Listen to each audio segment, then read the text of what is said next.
Hey folks, thanks for joining me, and today I'm going to give you a quick tour of my wall-mounted tool chest. For those of you that watched my full workshop tour, you may recall that there's a real specific reason why the tool chest is asymmetric the way it is, and that is I purposely built this tool chest to fit in between those two circuit panel boxes. And I wanted to be able to come up with a way to reclaim that space. So if you notice, open this thing up again.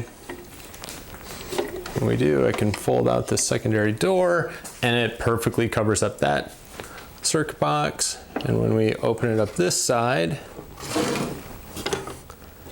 it covers half of the other circuit box. But if I do add a secondary flap here, it perfectly covers over that full space. So that's why I've got it set up this way. So this toolbox or wall chest, or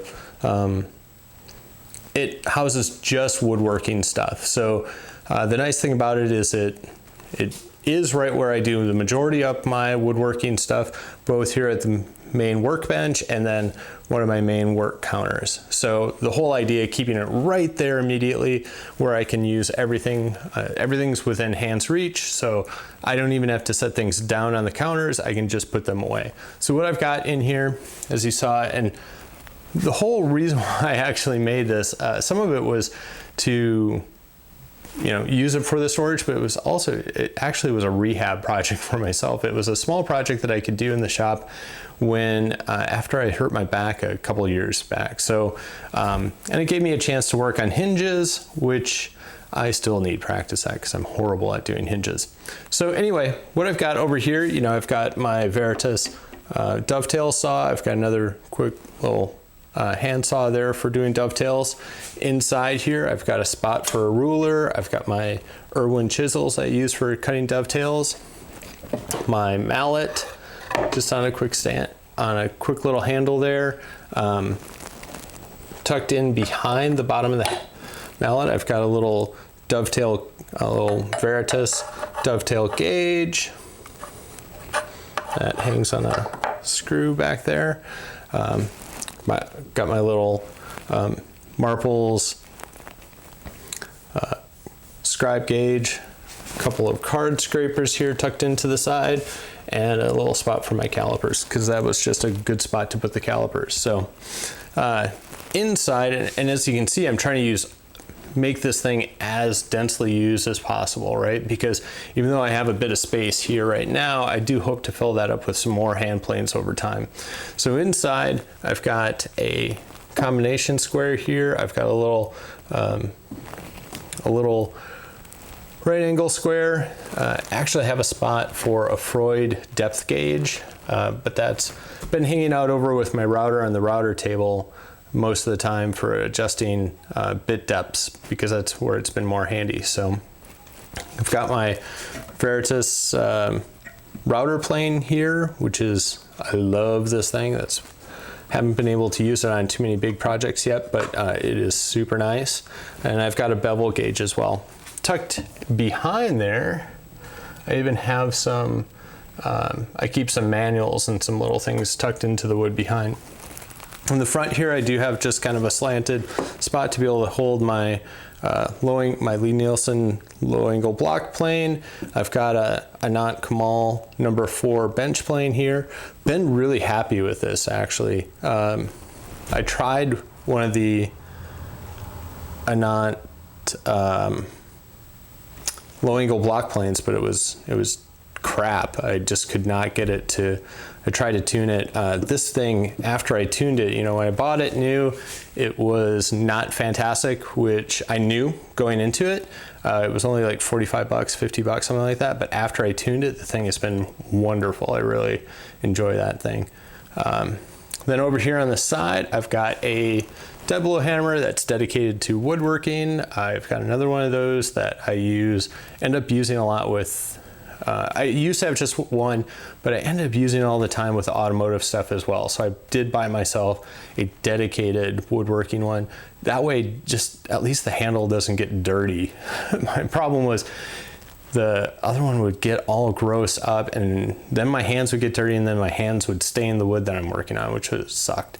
And then I've got a little tack hammer in here, and this was actually my grandfather's tack hammer. So it's got kind of a special place to me.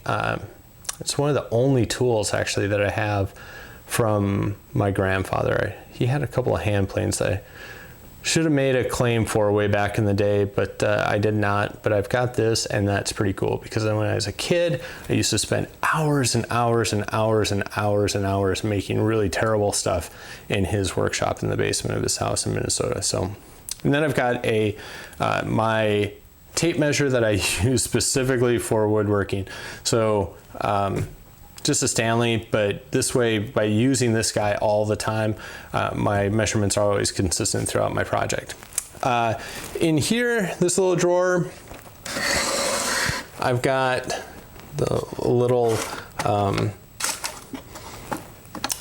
edge gauge, I think is what, edge guide for the router plane. I've got some other blades for the router plane in here, as well as some X-Acto blades and things like that. All of this stuff, I mean, it was constructed very roughly. This is everything, all the wood that went into this thing was all scrap that I had just lying around.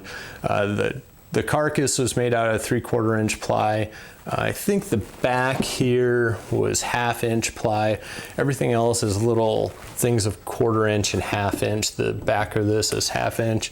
The reason why I did screws on everything was because I really wasn't 100% sure so all my brackets are mounted using screws, because I really wasn't sure if I would want to move things around, reposition things. So doing it with screws, figure that work out. Oh, and even on my little coping saw, this just couldn't find a really great place for this, so I just made a little kind of a shelf that it tucks into, and that's really actually been working out pretty well like that. So